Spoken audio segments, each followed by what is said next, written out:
Before we dive into these captivating stories, make sure to hit the subscribe button and turn on the notification bell to never miss our latest thrilling tales. If you enjoy stories that make you think and feel, like this video and share it with someone who needs to hear it. Let's begin. Have you ever felt a chill run down your spine, even when nothing seemed out of place? I didn't know fear until that day, the day my safe little world turned into a nightmare. I was 8 years old, just a kid playing in my backyard like I did every afternoon. The sun was warm, the grass smelled fresh, and the world felt small, simple, and safe. I was chasing a butterfly, completely unaware of what was about to happen. As I got closer to the side door that led into our house, something caught my eye. There, standing on the other side of the fence, was a man. He looked old, maybe 60, with a wrinkled face and a gray cap pulled low over his forehead. His eyes didn't smile. At first, I thought he was just passing by, but then he stopped. His head tilted slightly and he stared at me. Not like someone watching a child at play, but like someone watching prey. "Little girl," he said, his voice barely louder than a whisper. "Come here. I want to show you something. Don't be scared, come here." It was the way he said it, calm, too calm. My stomach twisted. I froze, my heart pounding so hard I thought he might hear it. He started walking, not away, but alongside the fence, matching my steps as if we were playing some eerie game. The fence was the only thing between us, but it didn't feel like enough. I wanted to run, but my legs felt glued to the ground. The man's voice broke the silence again, soft and coaxing. "Come on, little girl. It's okay. Come here." That was when I saw him heading toward the front yard, toward the gate. The gate that didn't lock. My chest tightened as the realization hit me. He was trying to get in. For a moment, everything felt like slow motion. My small, safe world was crumbling, and all I could think about was getting away. I didn't wait to see what he would do next. Something inside me snapped, and suddenly I could move again. I turned and bolted toward the side door, my little hands fumbling with the handle as I glanced back. He was still there, walking slowly, deliberately, toward the gate. His steps were measured, almost lazy, like he had all the time in the world. But his eyes were locked on me. I managed to get the door open, slipping inside and slamming it shut behind me. My fingers trembled as I twisted the lock, the sound of the bolt clicking into place echoing in the quiet of the house. Peeked through the curtain of the window next to the door. He wasn't at the gate yet, but he was close. Too close.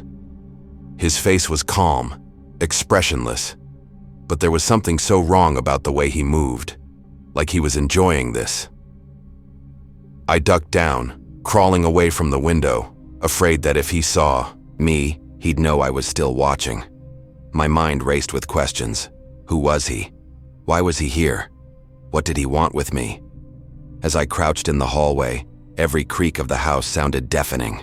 My heart pounded in my chest and I held my breath, straining to hear any sound from outside. Would he try to open the gate? Could he get in? My eyes darted to the curtains in the living room. They were still open. If he made it to the front yard, he'd be able to see right in.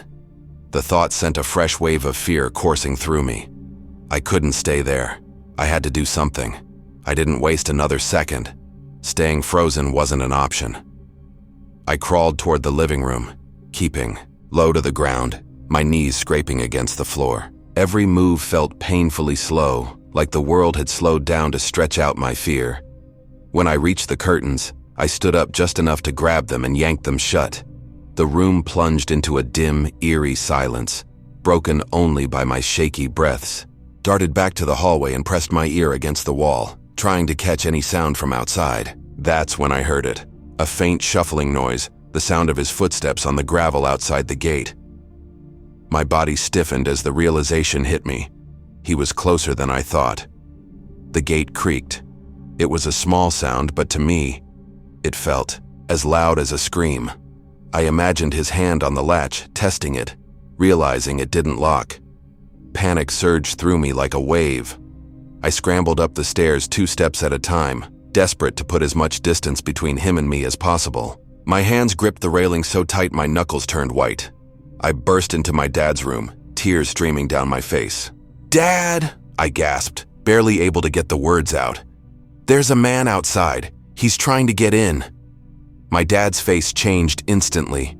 He didn't ask questions. He just moved, his footsteps thundering down the stairs. For the first time, I felt like I wasn't alone, like someone stronger than me was going to handle it. I stood at the top of the stairs, clutching the banister, afraid to look, but unable to turn away. My dad threw open the front door and stepped outside, his voice booming as he shouted, "Hey, what are you doing here?" But when I peeked around the corner, the man was gone. Just like that. The gate swung open slightly, creaking in the breeze, but there was no sign of him. The man vanished, as if he'd never been there. My dad searched the yard, the street, even. Looked down the alley, but there was no trace of him. It was like he melted into the shadows, leaving behind only the fear he'd planted in me. I stayed upstairs, frozen at the top of the stairs, my mind racing. My dad came back inside, locked the gate, and double-checked every door and window in the house. "He's gone," he said, trying to sound calm. But I could see it in his eyes.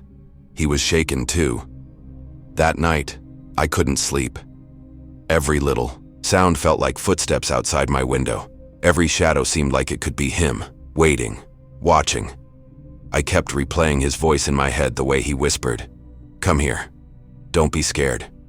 Those words felt like they were burned into my memory. The police came the next day. My dad filed a report, but there wasn't much they could do. No one knew who he was or why he was there. The neighbors hadn't seen anyone. It was like he'd appeared out of nowhere and disappeared just as quickly. For weeks after that, I couldn't go into the backyard alone. The place that had always felt so safe now felt tainted. The fence that used to protect me now reminded me of how close he'd been. Looking back, I sometimes wonder what would have happened if I'd frozen for just a moment longer, if I hadn't run, if the door hadn't locked. But I did run. I did lock the door.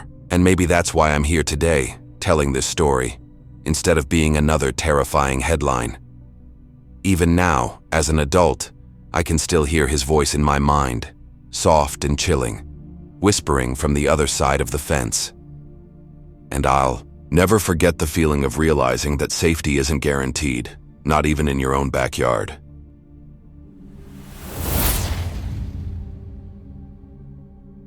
On a Halloween night when I was just 8 years old. At first it seemed like any other Halloween, fun, candy, laughter. But that night became something I'll never forget. My friend and I had just finished trick-or-treating. The neighborhood was quieting down, but the street still held that eerie Halloween vibe. You know, the kind where the air feels heavier, the shadows seem darker, and every little sound makes you glance over your shoulder. We were sitting on the cold concrete porch, surrounded by piles of candy, trading our loot like it was the most important thing in the world. Behind us, our parents were laughing in the garage, oblivious to everything outside their circle of light. It felt safe, like nothing bad could happen. But as I looked down the driveway, that feeling started to change. There was this noise, a faint, metallic clanking sound, like chains being dragged across the pavement. It wasn't loud, but it was enough to send a shiver down my spine. At first, I thought it was just my imagination. Maybe some kids had dropped their candy buckets or someone was playing a Halloween prank. I didn't want to admit I was scared, so I tried to laugh it off. But when I looked over at my friend, his face said it all. He'd heard it too, and then for some reason we decided to go check it out. Curiosity got the better of us. It always does, doesn't it? That little voice in your head that says, "Don't go," but somehow you ignore it. My driveway sloped downhill, disappearing around a corner at the bottom. Whatever was making that sound had to be down there. As we walked, the night got quieter. The laughter from the garage faded behind us, swallowed by the stillness of the air. Even the usual Halloween sounds, distant footsteps, kids yelling, doors opening and closing seemed to vanish. It felt like the world had stopped, like we had stepped into a space where time didn't work the same. And then we saw it. The mist. It was faint at first, like a thin veil floating just above the ground, but the closer we got, the thicker it became, swirling slowly, almost unnaturally, at the bottom of the driveway. I remember feeling the hairs on the back of my neck stand up. I gripped my friend's arm so hard he yelped, but I didn't care. Something about that mist felt wrong. Then, the sound came again, louder this time. The same metallic clank echoing through the silence, but now there was something else. A faint, rhythmic tapping like metal on stone. My chest tightened and I wanted to turn back, but my feet kept moving. My friend whispered, "Do you see that?" His voice trembled. I didn't answer because I did see it. Something was starting to take shape in the mist, and that's when the fear really hit me. Out of the swirling mist, a figure began to emerge. At first it was hard to tell what it was. It didn't look human, not entirely. Its body was metallic, like it was made of old rusted steel. It moved stiffly, with creaks and groans, every step echoing like nails on a chalkboard. And then, I saw its face, if you could even call it that. It looked like a twisted version of the Tin Man from The Wizard of Oz, but this wasn't anything from a fairy tale. Its eyes glowed faintly, a sickly yellow light flickering like a dying bulb. Its mouth was wide, too wide, stretched into a crooked smile that wasn't friendly. It was sinister, almost hungry. It stopped at the edge of the mist and tilted its head, like it was studying us. Then it laughed, a low, mechanical laugh, crackling and echoing through the silence. It was the kind of sound that made my stomach twist, the kind of sound that stays with you even when you try to forget. My friend screamed first, and that snapped me out of my frozen state. We turned and ran as fast as we could, our feet pounding against the driveway. I didn't dare look back. I didn't want to see if it was following us. All I could hear was that awful laugh echoing in my ears, chasing us up the hill. When we finally reached the garage, I was out of breath, shaking, and struggling to speak. My friend and I tried to explain what we'd seen, but the words came out in broken fragments. A man. Metal. Glowing eyes. It laughed. Our parents just stared at us, confused, trying to hide their amusement. But we weren't laughing. My mom knelt in front of me, her hands on my shoulders. "Slow down," she said, her voice calm but skeptical. "What are you talking about?" I could barely get the words out. My friend was babbling beside me, saying something about glowing eyes and rusted metal. My dad chuckled nervously, glancing at the other parents. "It's probably just one of the neighbors dressed up," he said, but I could tell he wasn't convinced. I grabbed his arm. "No, Dad, it wasn't a costume, it was real." My voice cracked, and I could feel tears starting to sting my eyes. I wasn't just scared, I was terrified. I'd never felt that kind of fear before, the kind that sits deep in your chest and makes it hard to breathe. Finally, the adults exchanged looks, and my dad sighed. "All right," he said, "let's go check it out." He grabbed a flashlight, and a couple of the other parents followed him. My friend and I stayed behind, huddled together on the porch, too scared to go back down the driveway. I watched as they disappeared into the mist. The beam of the flashlight cut through the fog, bouncing off the damp pavement, but I couldn't see much beyond that. My mom stayed with us, trying to reassure us that it was probably just a Halloween prank. "Kids have wild imaginations," she said with a smile, but her eyes flicked nervously toward the mist. She didn't seem so sure herself. And then, we waited. The wait felt endless. Every second stretched on like an hour. My friend and I clung to each other, our eyes fixed on the driveway, half expecting that thing to come crawling out of the mist after us. The laughter and chatter in the garage had stopped, replaced by a tense, uneasy silence. Even my mom looked on edge, her hands gripping the porch railing as she stared into the fog. Finally, we saw the flashlight beam flicker back into view. My dad and the others emerged from the mist, walking quickly but calmly. "There's nothing there," my dad said, his voice steady but firm. "No one's down there. Not a sound, not a soul." I shook my head, my stomach sinking. "It was there," I whispered. "We saw it." The other parents nodded, their faces a mix of confusion and disbelief. "Maybe it was just some older kids playing a prank," one of them said. "Halloween's full of that kind of stuff." But I knew it wasn't a prank. There was no sign of the mist anymore, and the air felt different, calmer, less heavy.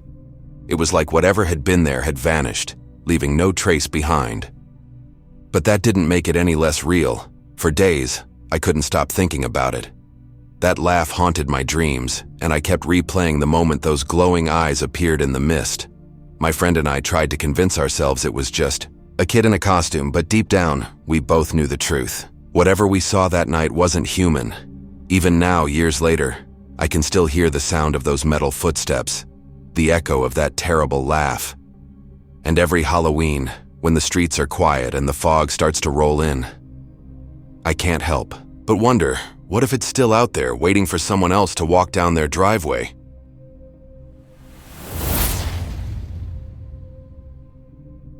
Have you ever felt completely safe, only to realize how wrong you were? I did. I was just 9 years old when I learned that danger can strike even in the safest places. It started like any ordinary afternoon. I was home alone for the first time in weeks. The house was quiet, almost too quiet, and the sunlight streaming through the windows made everything seem so normal. But then I heard it, a knock, not at the front door but lower, on one of the basement windows. My stomach twisted. Who knocks on a basement window? For a second I froze. Maybe it was just the wind, or a branch tapping against the glass. That's what I told myself, but deep down, I knew better. The knocking came again, louder this time. It wasn't a gentle tap. It was deliberate, forceful, like someone was trying to get my attention. My heart started pounding. I crept toward the window, keeping low, careful not to be seen. And that's when I saw him. A man. His face was covered with a mask, one that looked homemade, as if he'd thought no one would recognize him if he wore it. He didn't look friendly. He looked determined. In that moment, everything felt unreal, like I'd stumbled into one of those scary movies my parents wouldn't let me watch. I wanted to scream, to run, but my body wouldn't move. I stayed crouched, staring at him through a tiny gap in the curtains, hoping he wouldn't see me. And then it hit me. He wasn't here by mistake. He wasn't here to deliver a package or ask for directions. He was here for something else. Something much worse. We lived in what you'd call a good neighborhood. The kind of place where kids rode their bikes until sunset and doors were rarely locked during the day.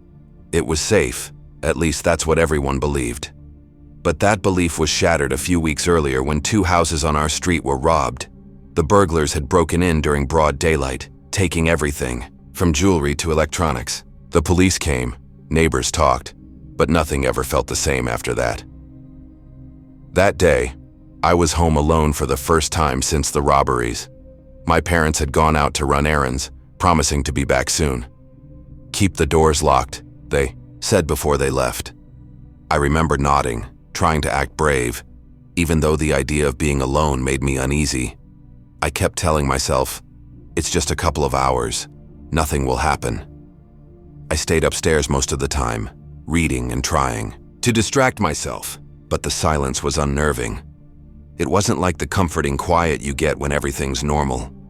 No, this felt heavier, like the house itself was holding its breath. Every creak of the floorboards made my skin crawl. Every shadow seemed darker than it should have been. And then the knocking started. It wasn't loud at first, just soft taps on one of the basement windows. I brushed it off as nothing, maybe a bird or some kids playing outside. But the knocks didn't stop. They grew louder, more insistent. I tried to ignore it, but the sound burrowed into my head, refusing to let me think about anything else. Crept to the edge of the stairs and looked down, my heart pounding so hard I thought it might burst. That's when I realized this wasn't just some random noise. Someone was out there, and they wanted to get in. I stood frozen at the top of the stairs, staring into the darkness below. My mind raced, and I could feel my pulse in my ears. The knocking had stopped, but the silence that followed was worse. It was as if the air itself was waiting for something to happen. Then I heard it. A faint rattle, the unmistakable sound of a door handle being tried. The back door. My breath caught in my throat. Someone was trying to get inside. I wanted to scream, to shout for help, but I knew no one would hear me. The closest neighbor was too far away, and I didn't dare make a sound. I crouched down, peering, through the railing, trying to stay hidden. Through the small window by the back door, I caught a glimpse of him again. The same man, the same mask. He was taller than I thought, his movement slow but deliberate, like he had all the time in the world. He moved to another window, pressing his face close to the glass, scanning the room inside. My heart was racing so fast I thought I might faint. I crawled backward, keeping low, my hands trembling as I tried to think of what to do. Should I hide? Run? Call someone? My mind was a jumbled mess of fear and panic. Then came another noise. This time it was the sound of a window being pushed, the creak of metal as he tried to force it open. The house felt smaller now, like the walls were closing in. Every second dragged on like an eternity, and I couldn't shake the feeling that he was going to find a way in. I grabbed the cordless phone from the table, my fingers fumbling to dial. But before I could press a single button, something unexpected happened. A loud, piercing sound filled the air, making me jump out of my skin. It wasn't a scream or a shout, it was the alarm. The alarm was deafening. It echoed through every corner of the house, a relentless, shrieking wail that seemed to vibrate through my bones. At first I was confused. I hadn't touched anything, hadn't pressed any buttons. But then I remembered. The silent alarm. My parents had installed it after the robberies just in case something like this ever happened. I didn't know how. It worked, but at that moment I was grateful it did. The man froze. I could see him through the sliver of the curtains, his body stiff as the sound blared around him. He looked panicked now, like a predator caught in a trap. He turned toward the back door, hesitating for just a second before bolting toward the yard. My heart was still racing, but a strange sense of relief began to creep in. He was leaving. I stayed where I was, clutching the phone like it was a lifeline. My hands were shaking so badly that I dropped it onto the carpet. I wanted to move, to check if he was really gone, but fear kept me glued to the spot. The alarm kept screaming, drowning out every other sound. It was almost unbearable, but I didn't care. It was doing its job. Minutes felt like hours, but then I heard it. The distant wail of sirens. The police were coming. Relief washed over me like a wave. I hadn't called them, but the alarm had done it for me. Help was on the way. I crawled to the nearest window and peeked out, careful not to be seen. Red and blue lights flashed at the end of the street, growing brighter as they approached. The man was nowhere in sight. I wondered if he had seen them too, if that was why he ran so fast. The sirens grew louder, and soon 2 police cars came to a stop right in front of my house. Officers jumped out, scanning the area with flashlights. One of them approached the front door and knocked, calling out, "Police, is anyone inside?" I didn't answer right away. My voice felt stuck, like I'd forgotten how to speak, but I knew I had to. I slowly crept down the stairs, each step feeling heavier than the last. When I reached the door, I peeked through the peephole and saw the officer standing there, his expression calm but alert. With trembling hands, I unlocked the door and opened it just enough to speak. He was trying to get in, I stammered. My voice sounded strange, small, like it wasn't my own. The officer nodded, his voice steady and reassuring. "You're safe now," he said. "We're here." The officer stepped inside, his presence immediately making the house feel less threatening. Behind him, 2 more officers were scanning the yard with flashlights, their voices crackling through radios as they coordinated their search. "Where did you see him last?" the officer asked, his tone calm but focused. I pointed toward the back of the house. He was at the door, and then the window. The alarm scared him, and he ran that way. My words tumbled out in a rush, my hands still shaking as I clutched the edge of the door. He nodded, listening intently. "You did the right thing staying inside and not confronting him," he said. His voice was steady, like he had handled situations like this 100 times before. "We'll check the area and make sure he's gone." I stayed by the front door, watching as they searched the yard, shining their flashlights into every corner. My heart was still racing, but with each passing minute I felt a little safer. One of the officers came back to the house and spoke to the one inside. No sign of him, but we'll keep a car posted in the area for the night. He said, I will file a report and follow up. The officer inside turned to me. He's gone now, but if you see or hear anything unusual, call us right away, he said, handing me a card with a phone number on it. Your alarm system probably saved you tonight. I nodded, clutching the card like it was a lifeline. The reality of what had just happened was starting to sink in, and I felt a lump rise in my throat. The fear I had been holding back was now mixed with an overwhelming sense of relief. The officers reassured me one more time before leaving, the red and blue light slowly fading as their cars disappeared down the street. I closed the door and locked it, double-checking each lock and latch before leaning against the wall. The house felt quiet again, but this time it wasn't the eerie silence from before. It was a calm, safe kind of quiet. I let out a shaky breath, the adrenaline finally starting to wear off. That night, my parents came home to find me sitting by the front door, wide-eyed and still shaken. When I told them what had happened, they hugged me tightly, their relief mirroring my own. We didn't sleep much that night, but at least I knew one thing for sure. The alarm had done its job and I was safe. Even now, years later, I still think about that night. It changed how I saw the world. Before, I thought of my neighborhood as untouchable, a bubble where bad things couldn't happen. But I learned that danger doesn't care where you live or how safe you feel. It can show up anywhere, anytime. For weeks after the incident, I couldn't shake the image of that man. The mask, the way he moved, the sound of the rattling door. It stayed with me. But more than fear, it taught me something important. Awareness.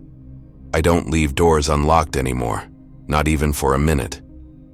And I never ignore the small signs, the ones that make your gut twist, telling you something isn't right. I sometimes wonder what would have happened if we didn't have that alarm. Would the man have broken in? Would I have been brave enough to call for help? These thoughts creep in late at night, but I always remind myself of one thing. I did everything I could to stay safe, and it worked. Looking back, I realize how much I took safety for granted.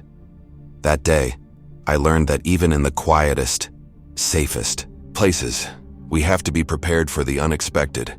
It's a lesson I'll never forget, and one I hope no one else has to learn the hard way.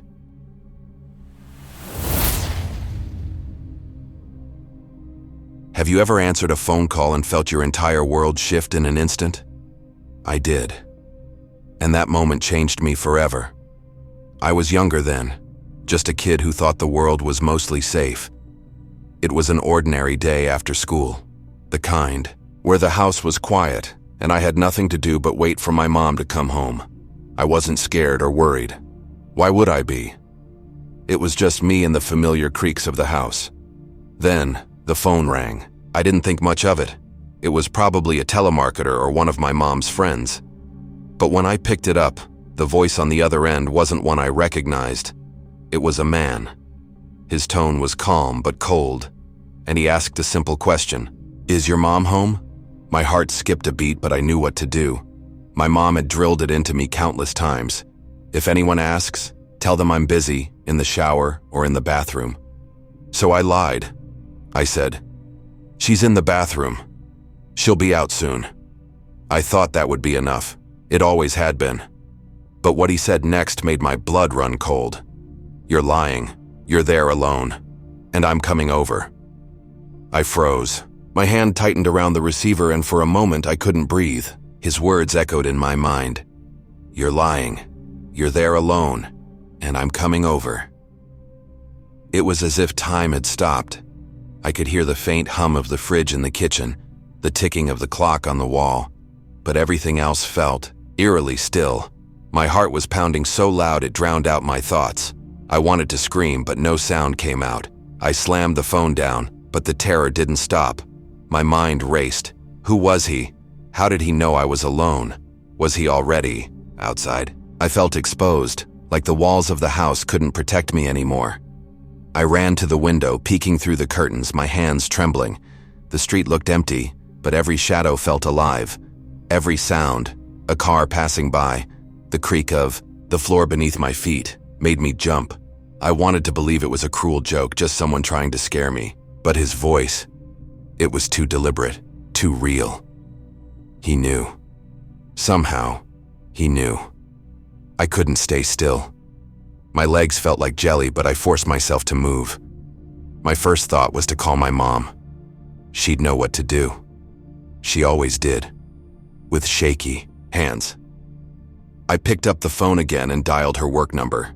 The phone rang once, twice, and I thought I'd lose it if she didn't answer. Then, finally, her voice came through. "Hello?" I broke down. The words came out in a messy rush. "Mom, someone called. He knows I'm alone. He said he's coming over." I could barely breathe between the sobs, and I could feel the panic rising in my chest like a flood I couldn't stop. Her tone changed immediately. She tried to sound calm, but I could hear the fear in her voice. "Listen to me, sweetheart. Lock all the doors. Don't answer the phone again and stay away from the windows." I nodded, even though she couldn't see me. "Okay," I whispered, but I couldn't stop crying. I was so scared. Then she said something that gave me a tiny bit of hope. "I'm sending someone over right now. They'll stay with you until I get home. You're going to be okay." I clung to her words like a lifeline, but deep down I still felt trapped, like the house that had always been my safe space had turned into a prison. Minutes felt like hours as I waited. I locked the doors, checked them twice, and then 3 times. I stayed as far from the windows as I could, crouched behind the couch in the living room. Every little sound made me flinch. Was that a car pulling up? Footsteps outside? Or was it just my imagination playing cruel tricks? I held the phone tightly, my knuckles white. I kept thinking, what if he's already here? What if I didn't lock the back door properly? The fear was overwhelming, a heavy weight pressing on my chest. Finally, the sound of a car pulling into the driveway broke through my thoughts. I peeked cautiously out of the window and saw a familiar face. My mom's friend. Relief washed over me so fast I felt like crying all over again. I ran to the door, unlocked it quickly, and let her in. She didn't say much, but her presence alone was enough. She sat with me, her eyes darting to the windows now and then, and her calm demeanor helped me breathe a little easier. When my mom finally got home, she hugged me tighter than she ever had before. I could tell she was shaken too, but she didn't let it show. She kept saying, "You're safe now. It's okay." But the truth was, I didn't feel safe. Not really. That night changed me in ways I didn't fully understand at the time. Even after the man never showed up, even after the locks were double-checked and my mom stayed with me, the fear lingered. It was like a shadow, always in the back of my mind. I kept replaying his words. "You're lying. You're there alone. And I'm coming over." How did he know? Was he watching me? Did he know where I lived? The questions haunted me long after the incident was over. But as the days turned into weeks and weeks into years, I started to see it differently. That moment taught me how vulnerable we can feel, how quickly a normal day can twist into something terrifying. But it also showed me the importance of staying calm and reaching out for help. Even now, whenever I hear the phone ring unexpectedly, I feel a tiny jolt of anxiety, and though I try to laugh it off, there's always a part of me that remembers that call and the fear it brought with it. Some experiences stick with you forever. They change the way you see the world, the way you trust it. And sometimes they remind you of one simple truth: you're never as alone as you think.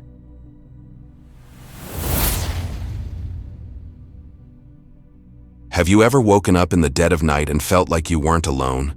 That something, or someone, was there with you, watching? I have. It happened on a night I'll never forget. I woke up abruptly, my heart racing, and for a moment, I couldn't understand why. Then I saw it, a dark silhouette standing right at the edge of my bed. It wasn't moving, just hovering there, its shape faintly outlined in the dim glow from the streetlight outside my window. I froze. My mind raced, searching for a logical explanation. Was it a shadow? A trick of the light? But no matter how hard, I tried to convince myself it was still there. Unmoving, ominous, and far too real. I pinched myself, hoping this was just a nightmare. It wasn't. The sharp sting confirmed I was wide awake. I rubbed my eyes and squinted, praying it would disappear, but it didn't. The figure stayed right there, silent and menacing. The air in the room felt heavier, colder. I wanted to scream, but fear had a tight grip on my throat. My instincts told me to move, to run, to do anything, but I couldn't. Instead, I did the only thing I could think of. I pulled the covers over my head like a terrified child, and then I just lay there, shaking, waiting for something to happen. I don't know how long I stayed like that, but eventually, the exhaustion won. Somehow, I drifted back to sleep. The image of that shadow burned into my mind. It wasn't until the next morning that I finally worked up the courage to check. There was nothing there, no signs, no marks, no explanation. But deep down, I knew. Whatever it wasn't a dream. That wasn't the only time something strange happened. It was just the beginning. There were nights when I would hear faint noises coming from the kitchen, cupboards opening, drawers closing, the unmistakable sound of someone rummaging through things. At first I thought it was my parents, but then I'd realize they were fast asleep. Sometimes they weren't even home. I'd lie there, frozen in my bed, trying to convince myself it was just the house settling, or maybe the wind. But how do you explain the sound of footsteps on the kitchen tiles, or the metallic clink of utensils being moved? And then there was my dog. He always had this calm, lazy demeanor, barely barking at anything. But one night, everything changed. We were alone in the house, and he started growling, low, guttural, and unlike anything I'd heard from him before. He wasn't just barking into the void. His eyes were locked on something across the room, following it as though it was moving. His body was tense, his tail stiff. I called out to him, trying to calm him, but it was like he couldn't even hear me. And then I heard it. A faint creak, the sound of a window opening. My stomach dropped. Every window in the house had been shut and locked before I went to bed. I was sure of it. My heart pounded as I grabbed my phone for the flashlight. I didn't want to check, but I knew I had to. When I reached the window, it was wide open, the cold night air pouring in. There was no sign of forced entry, no broken latch. Just an open window that shouldn't have been. By now, I wasn't just scared. I was starting to feel like something was wrong with the house itself. These weren't just coincidences. They couldn't be. I tried to brush it all off, convincing myself it was my imagination playing tricks on me. But deep down, I knew better. The fear wasn't just in my head. It was in the air, in the silence that felt too loud, and in the shadows that seemed to stretch and linger a little too long. One night, I sat in bed, replaying everything in my mind. The silhouette by my bed, the noises in the kitchen, my dog barking at nothing, and that open window. It all felt connected, like pieces of a puzzle I didn't want to solve. I remember staring at the door, half expecting it to creak open on its own. My eyes darted to the corners of the room, where the darkness seemed to pulse, shifting like it was alive. I couldn't shake the feeling that I was being watched. Not just watched, studied, like I was a bug under a microscope. It was then that I heard it, a faint whisper so soft I almost thought I imagined it. But it came again, this time clearer. It wasn't words, not exactly, but more like a low, breathy sound, dragging out into the stillness of the night. I felt my chest tighten, and the room seemed to close in on me. Every hair on my body stood on end as the whisper turned into a faint, rustling noise like someone shifting their weight just outside my door. I wanted to move, to check, to turn on the light, but my body refused to cooperate. I stayed frozen, my breathing shallow, my heart pounding so loudly it felt like it was echoing through the room. And then the sound stopped. Just like that. Gone. The silence that followed was even worse, a heavy, suffocating quiet that seemed to mock me. But in that silence, I knew. I wasn't alone. I couldn't stay frozen forever. Something inside me snapped. I had to know. I had to see if I was losing my mind or if something truly was there. Slowly, I reached out for the bedside lamp, my hand trembling so much I could barely grip the switch. When the light flooded the room, I felt a momentary relief. Until I looked. At the door, it was open. I knew I had shut it before going to bed. I was certain. My breathing hitched, and I gripped the blanket tighter. For a moment, I thought I saw a shadow flicker across the hallway, moving unnaturally fast. "Who's there?" I croaked, my voice barely above a whisper. Of course. No one answered. Gathering every ounce of courage, I slid out of bed and stepped into the hallway, the cold floor sending chills up my spine. The house was eerily quiet, too quiet as though it was holding its breath, waiting. I checked every room, flipping on lights, my heart racing with every corner I turned. The kitchen, empty. The living room, untouched. But as I approached the window that had opened itself before, I stopped dead in my tracks. It was open again. A soft breeze rustled the curtains, and for a moment, I thought I saw something standing outside, a figure, dark and still, staring right at me. I blinked, and it was gone. My dog's bark broke the silence, sharp and frantic. I ran back to my room to find him growling at the corner, his teeth bared, his eyes wide with terror, and then, as if on cue, the light flickered, plunging the room into darkness. I froze, unable to move or even breathe. That's when I felt it. A presence behind me, so close I could feel the air shift. My skin prickled as a cold breath brushed against my neck, and a voice whispered, barely audible, "Leave." I bolted. Grabbing my dog, I ran out of the house, not stopping until I was outside under the streetlights. My heart was pounding so hard I thought it might burst. I never went back to that house. Not alone, at least. Whatever was in there didn't want me, and I wasn't about to stick around to find out why. But even now, years later, I can still feel it. Those eyes watching me, the whisper in the dark. I know it's still there, waiting. And sometimes, late, at night when the wind blows just right, I think I can hear it again.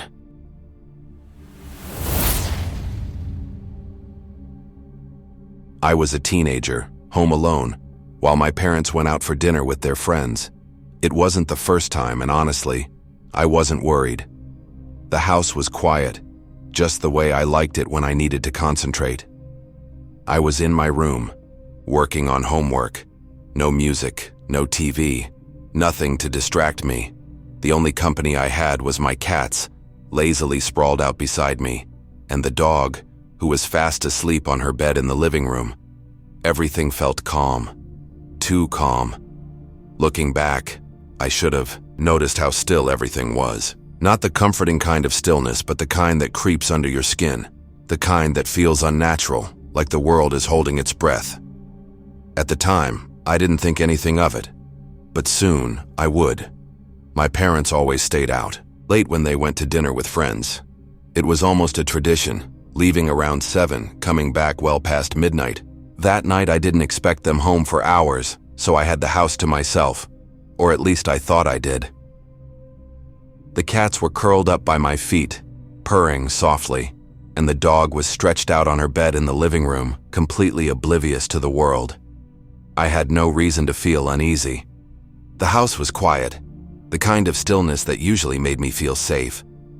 I'd grown used to the creaks and groans of the house, the way old buildings settle into the night.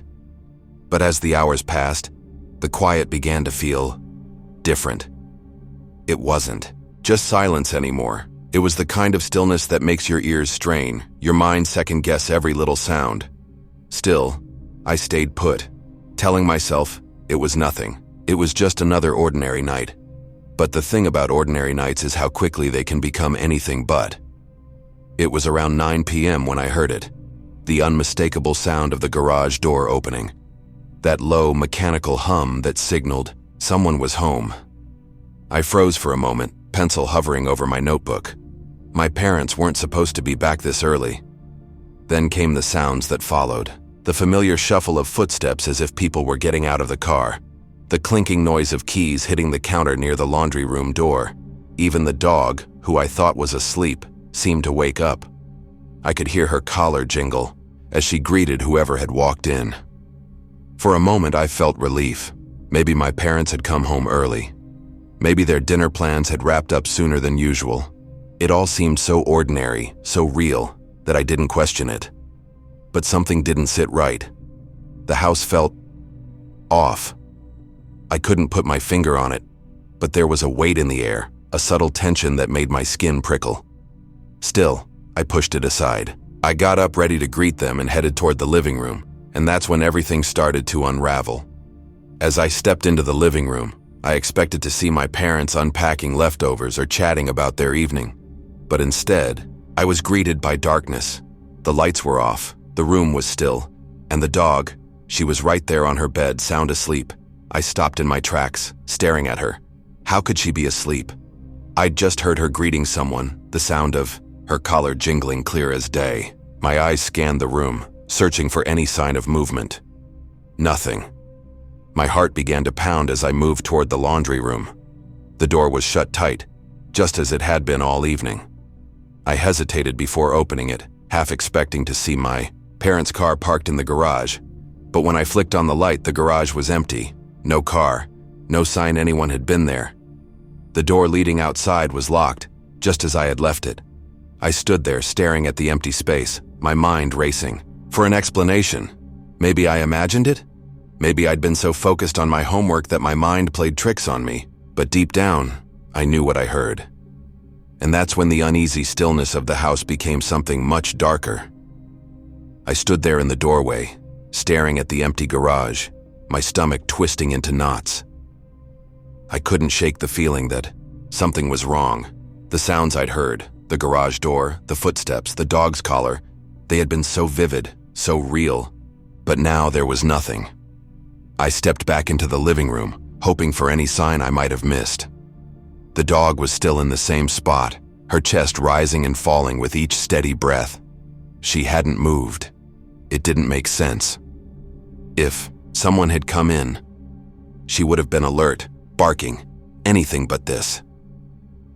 The air in the house felt heavier now, like it was pressing down on me. Every creak of the floorboards beneath my feet sounded louder, sharper, like the house was warning me. My gaze darted to the front door. It was locked. I checked every room, every corner, my heart pounding harder with each step. The house was empty, completely empty. But the unease wouldn't let go of me. It clung to me, like a shadow I couldn't shake. By the time I made it back to my room, I was trying to convince myself that it was all in my head. Maybe I was tired. Maybe I imagined the whole thing. But even as I sat back down at my desk, I couldn't ignore the gnawing feeling that I wasn't alone. I sat at my desk, pretending to focus on my homework. But my mind was racing. Every little sound in the house suddenly felt amplified. The ticking of the clock, the faint hum of the fridge, even the wind outside. All of it felt wrong, like it didn't belong. I kept glancing at the door, half expecting to see someone, or something, standing there. But it stayed empty. The silence, the stillness. It was suffocating now. I wanted to call my parents, but what would I even say? "I think I heard you come home, but you didn't?" It sounded ridiculous. Hours passed, but I couldn't shake the unease. I stayed in my room, the light on, my back against the wall. I didn't dare check the garage again, or the living room, or anywhere else. I told myself it was just my imagination, but deep down I knew better. When my parents finally came home well past midnight, I practically ran to meet them. They looked at me like I was crazy when I asked if they'd come back earlier. Of course they hadn't. They'd been out the whole time, laughing with friends while I was here, listening to something that shouldn't have been there, even. Now, years later, I still think about that night, about the sounds, the dog's collar, the unmistakable shuffle of footsteps. I don't know what I heard or who I heard, but I know it wasn't my parents. And I know I'll never forget the feeling of being truly, utterly alone when I wasn't.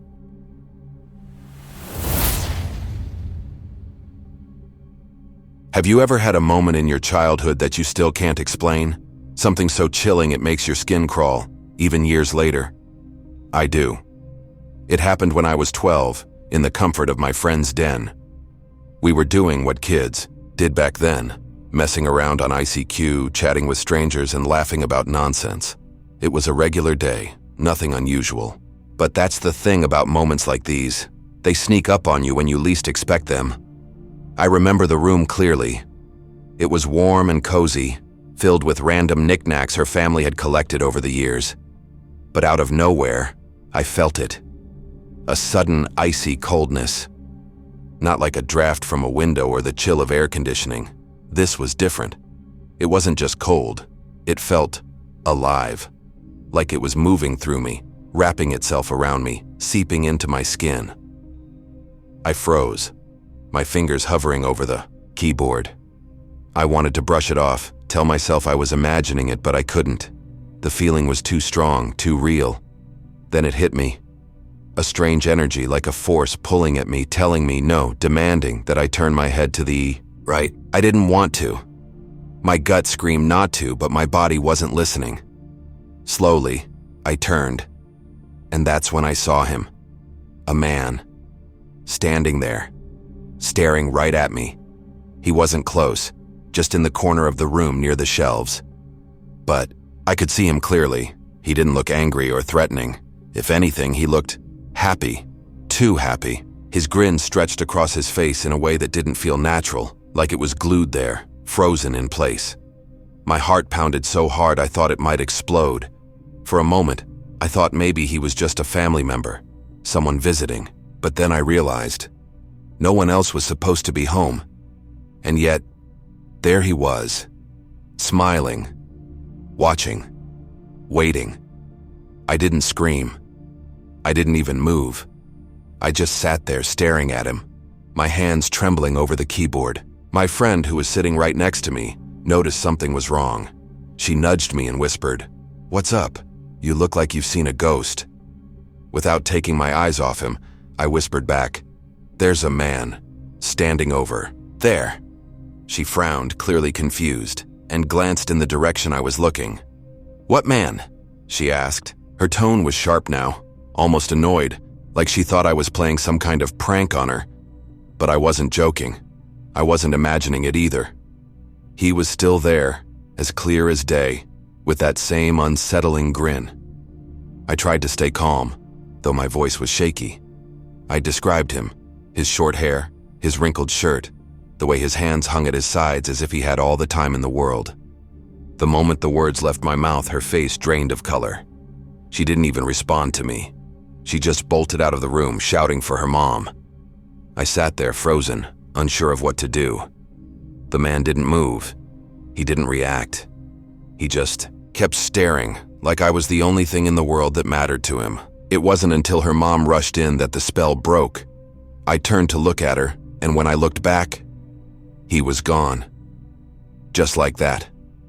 Her mom looked at me with panic in her eyes. "What did you see?" she demanded. I repeated what I had told my friend, and as I spoke, her expression changed. It wasn't fear anymore. It was something else. Shock, maybe, or disbelief. Then she said something I'll never forget. "That sounds like my brother," her brother. The words hung in the air, heavy and cold. I couldn't understand at first. I mean, how could it be her brother? I'd never met him. I didn't even know she had a brother. And then she said it. "He's been dead for years." I didn't know what to say. My mind was racing, trying to make sense of it all. Dead? Her brother was dead? I felt my stomach twist into a knot. The room suddenly felt smaller, the air heavier. Her mom's voice broke the silence. "He passed away when I was a teenager," she said quietly, her eyes darting toward the corner of the room. "We've kept his urn in here ever since." The urn. My gaze followed hers, and there it was, sitting on a shelf, just a few feet, away from where I'd seen the man. My chest tightened. I hadn't noticed it before, but now it felt like the room revolved around it. "I didn't even know he existed," I said, my voice barely a whisper. How could I have described him? Her. Mom shook her head, looking as pale as I felt. You couldn't have, she said. No one talks about him. Not to you. Not to anyone.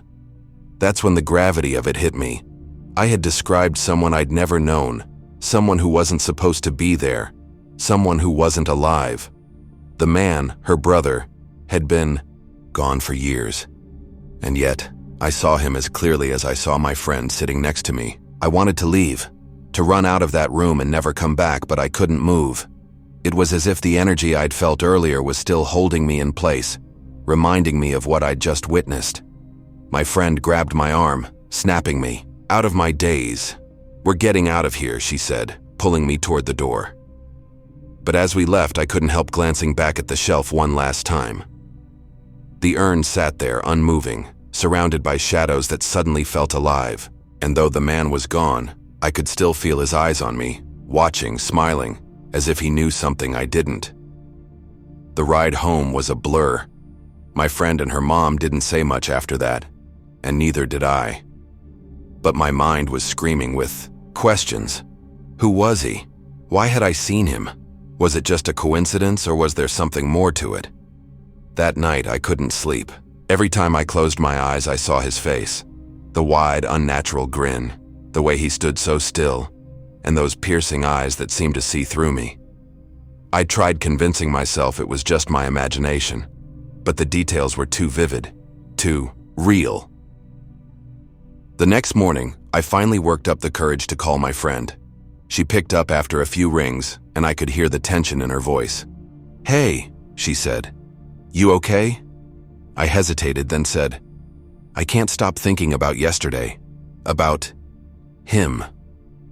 There was a long pause before she answered. Me neither. My mom told me something last night, she said, her voice dropping to a whisper, like she was afraid someone might overhear.